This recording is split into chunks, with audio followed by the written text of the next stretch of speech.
Tudo começou com um sonho de ver esse templo ampliado, em ver esse templo servindo também a nossa comunidade. E aprove a Deus que esse sonho, que aos nossos olhos parecia distante e ao mesmo tempo impossível, ele viesse a ser uma realidade.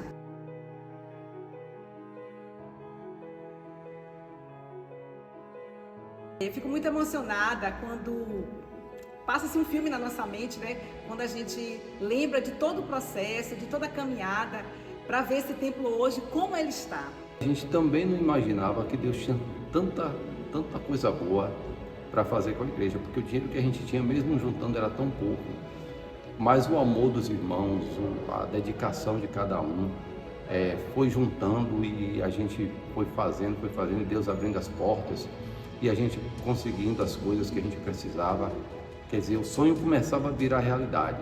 Quando Deus trouxe o pastor Gilson para cá, confirmando de toda maneira que era do desejo dele, que seu servo viesse a ser o presidente, ser o líder, ser o nosso pastor, Deus foi mostrando claramente a ele mesmo. Deus queria que ele fizesse aqui, na nossa cidade e na nossa igreja. Assim, o mover de Deus a todo momento, a todo instante, a gente via que Deus estava com o pastor Gilson, confirmando que ele foi reservado para esse tempo em que a Apibá ia viver, um tempo de construção, um tempo de não só de construção física, mas de construção até mesmo da nossa vida espiritual. E todas as vezes que falo da construção, eu sinto um carinho assim muito especial, porque quando eu cheguei aqui em 2013, eu encontrei, né, esse sonho no coração dos irmãos.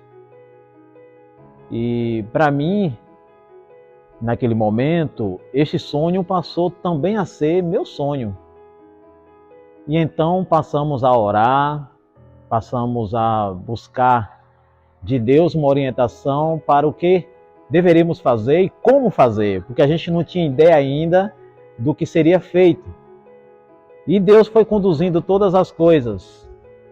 E em 2015, no final de 2015, a gente começou a tratar sobre o lançamento da obra, né? E eu lembro na sessão que a gente conversou sobre esse assunto e a gente tinha duas propostas. A igreja já tinha uma poupança e a gente poderia fazer um departamento, ampliar as salas, que a gente tinha necessidade de salas, como tem até hoje, ou começar a reforma e ampliação. E optamos naquela oportunidade de começar a reforma e ampliação. E o dinheiro, de onde ia vir? Esse era o nosso grande desafio e o nosso grande dilema, né? A gente tinha medo de começar e não conseguir dar conta, mas começamos assim mesmo. Aí a gente colocou aquela fé em prática. Toda a igreja se juntou, foi um calor, foi um amor, todo mundo, cada um pegou um bloco, cada um pegou um balde de areia. Foi uma coisa que, o mover de Deus no seio da igreja, que eu nunca tinha visto antes, nem para evangelização, nem para construção. A gente é acostumado a fazer mutirões na igreja, mas eu nunca tinha visto um mover tão especial daquele jeito. Foi feito um projeto, foi feito um cadastro, inclusive esse cadastro foi feito por mim, para poder passar para a pessoa que ia fazer o projeto, né, o engenheiro Nelson. E aí foi feito o projeto e ficou na mão do pastor Miquel, esse projeto sendo alimentado. E ele só veio realmente a ser executado na época com o pastor Gilson já. Foi quando o pastor, nós tínhamos aqui um valor que dava para iniciar a obra para levante das paredes. Quando se pensou no projeto de reforma e ampliação do templo, se queria realmente um templo que fosse moderno, né? Que tivesse todo um contexto inovador. E aí, primeiro se lançou um concurso aqui no templo, né? As pessoas puderam fazer fachadas, né? Inclusive foram duas escolhidas daqui do templo. E foi pedido também que a gente visse com algum arquiteto, algum profissional. Eu, como já era da área há algum tempo, tinha um colega de trabalho, que ele era especialista justamente nessa parte de arquitetônico, de projeto de fachadas, que foi o Francisco. E aí a gente trouxe os dois projetos que foram feitos por irmãos da igreja e trouxemos também um projeto de Francisco. E o projeto de Francisco foi eleito, né, por votação em sessão aqui no templo. E é justamente esse projeto que os irmãos podem ver hoje. Foi um projeto que foi muito bem aceito, já que a gente queria uma arquitetura inovadora. Então, realmente, como ele contemplava o pé direito alto, a fachada com essas colunas, que, por sinal, essas colunas que os irmãos veem hoje, teve realmente alguns contratempos, pelo diâmetro dela ser um pouco maior, ser um pouco diferenciado. A gente teve que correr atrás de um local para fazer essas formas. Desde a parte do projeto arquitetônico, que foi com o Francisco, a gente já fez também um projeto estrutural, que foi com o engenheiro Nelson. Projeto estrutural, né? Todo o projeto a questão do telhado também foi feito com esse engenheiro Nelson.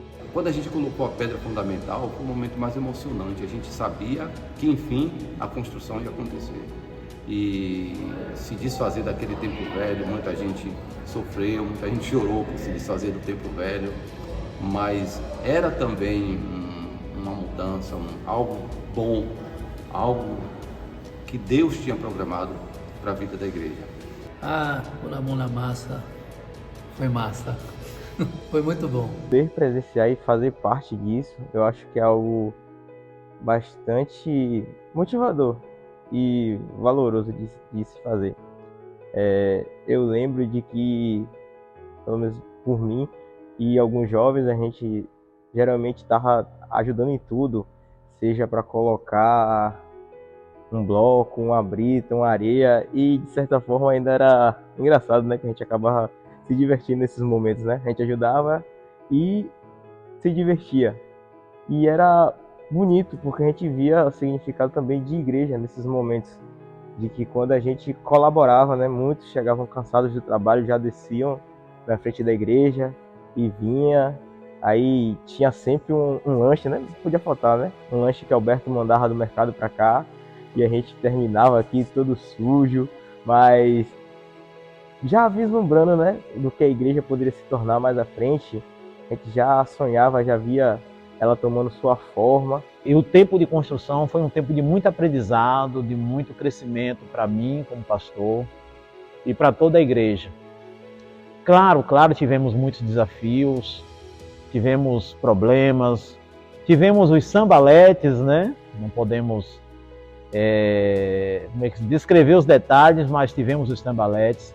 Aliás, uma experiência interessante que a Amélia Rodrigues constrói sempre, todos os dias.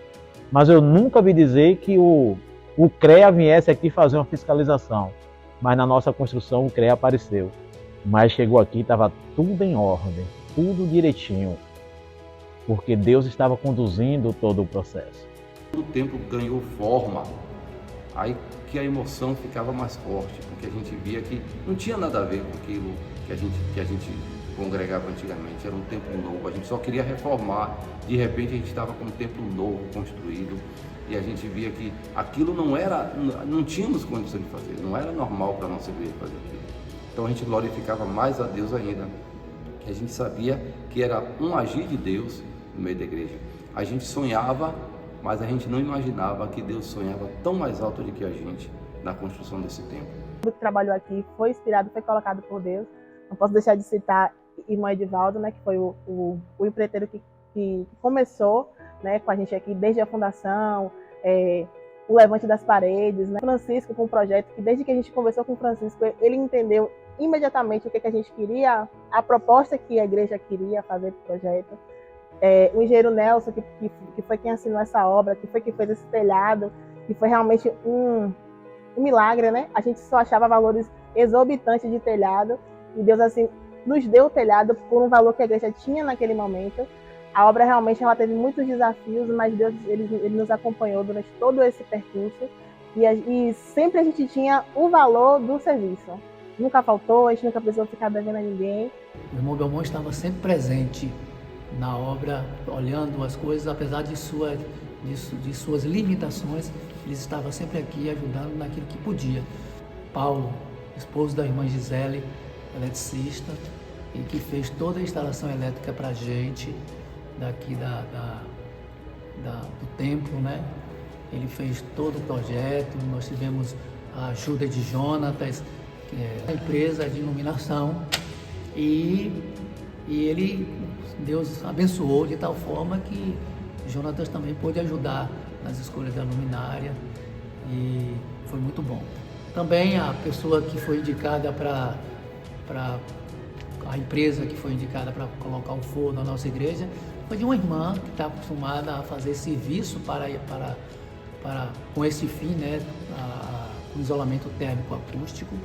E a gente pode ser muito abençoado por ela também, porque ela veio, visitou, esteve na igreja por várias vezes, tentando tirar as dúvidas dos membros sobre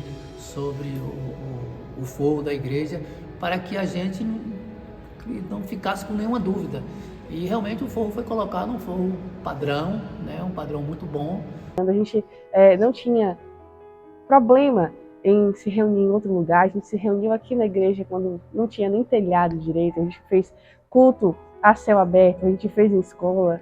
Então, o que a gente construiu realmente foi um senso de unidade, de igreja, de trabalhar junto, de entender que quando Deus coloca realmente um propósito, é Ele quem faz. O trabalho de Deus aqui nunca parou nessa igreja, porque os cultos eram no municipal, era no cruzeiro, era na prefeitura, no salão nobre, mas o trabalho de Deus nunca parou. E fizemos várias campanhas aqui para a construção da igreja. Cada campanha que se fazia era um sucesso para a honra e a glória de Deus. Era na casa de Derval, na casa do irmão Belmont, aqui no fundo da igreja. Quando bateu a laje ali da galeria, nós fizemos o culto embaixo da galeria. Foi muito bom. Que realmente não tinha recurso para fazer, a gente não tinha força para fazer, mas Deus guiou toda a obra, todo o processo até aqui, porque tudo que aconteceu foi somente para honrar e glorificar o nome dele. E como igreja, nós crescemos, né, para além do tempo. A gente realmente conseguiu fazer com que esse movimento ele fosse realmente de construção, de ampliação, e a gente conseguiu agregar aqui na cidade e na nossa fé, né, entendendo que ser igreja é muito mais do que estar em um lugar físico, mas é estar em comunhão, em reunião e unidos em um só propósito. E nos acabamentos a gente pode dizer assim que é uma parte muito importante da igreja, né? Muito importante mesmo. E trata-se do conforto interno dos irmãos e o externo também. E para isso a gente tem que ter muita dedicação no que vai fazer. Aquela escada ali mesmo, a gente desmanchou várias vezes para consertar, até que Deus também usou uma pessoa que fez o possível, né? E hoje ela está ali pronta para todo mundo usar. Aí a lateral decidimos também revestir, né? Para dar um melhor conforto e também proteger os pés da parede de infiltração. A parte dos granitos, do púlpito aqui, todos esses acabamentos, a gente lutando para tentar fazer o melhor, né? E continuar lutando, né? Porque não terminou. Teve pintura, teve essas partes, né, como os irmãos estão vendo, todas aqui, mas ainda tem muita coisa a se fazer. Alegre, satisfeito com o nosso Senhor e Salvador Jesus, por tudo que Ele tem feito até aqui, né? Mas é isso aí, a obra de Deus não pode parar, né? Nós começamos a construir a fachada, quando começamos a fazer o revestimento da fachada, alguns passavam e diziam, olha, que bom, está fazendo a fachada, vai ficar top. Que o trabalho que nós fizemos na fachada teve um impacto positivo tanto para os membros da igreja como para as pessoas aí de fora que viram e gostaram do trabalho que foi feito. Foi feito com muito amor, com muito carinho. Inclusive Rebeca foi que calculou e idealizou o tamanho das pedras que foram colocadas na fachada, e ela disse, esse padrão dessa pedra é o melhor. Compraram esse material e olha que esse material ficou guardado um bom tempo, até que nós pudéssemos fazer tudo que podíamos fazer aqui por dentro, como galeria, né, colocar ali o guarda-corpo da galeria, que era uma coisa indispensável, que ameaçava, tinha risco, né, de alguém cair lá de cima. Então, enquanto a gente não concluiu as partes internas, nós não passamos para fora. Concluímos a fachada e, se Deus quiser, vamos alcançar o resto dos objetivos que nós temos para a primeira Igreja Batista de Almeida Rodrigues. O principal que eu tiro de toda a construção é a experiência, né, que nós vivemos com o Senhor. E eu só tenho a agradecer a Deus por Deus ter me permitido fazer parte dessa história com vocês, Eu só tenho a agradecer a Deus por Ele ter me escolhido para estar aqui nesse tempo e ter contribuído juntamente com todos os irmãos. E eu encerro a minha fala nesse momento com a frase que nós usamos em 2016, que foi a frase base da nossa obra, que é uma frase que é atribuída a Henry Ford, que diz: juntos somos mais fortes. E foi justamente isso que nos moveu. Funcionamos como um corpo em todo o tempo, seja na contribuição, seja na busca de alternativas para conseguir recursos como vender geladinho, vender água mineral, vender cocada, vender bolo, vender churrasquinho, ou seja, para botar o material para dentro. Em que a igreja precisou sair do seu espaço para ir para outros espaços e nós estávamos juntos. Então, em todo esse tempo, nós estávamos juntos como um corpo, porque juntos nós somos mais fortes. E até aqui nos ajudou o Senhor. Que Deus continue abençoando a nossa vida, nos abençoando nos próximos desafios que precisamos rompê-los, vencê-los, e nós vamos conseguir porque o Senhor continuará conosco em nome de Jesus. Amém.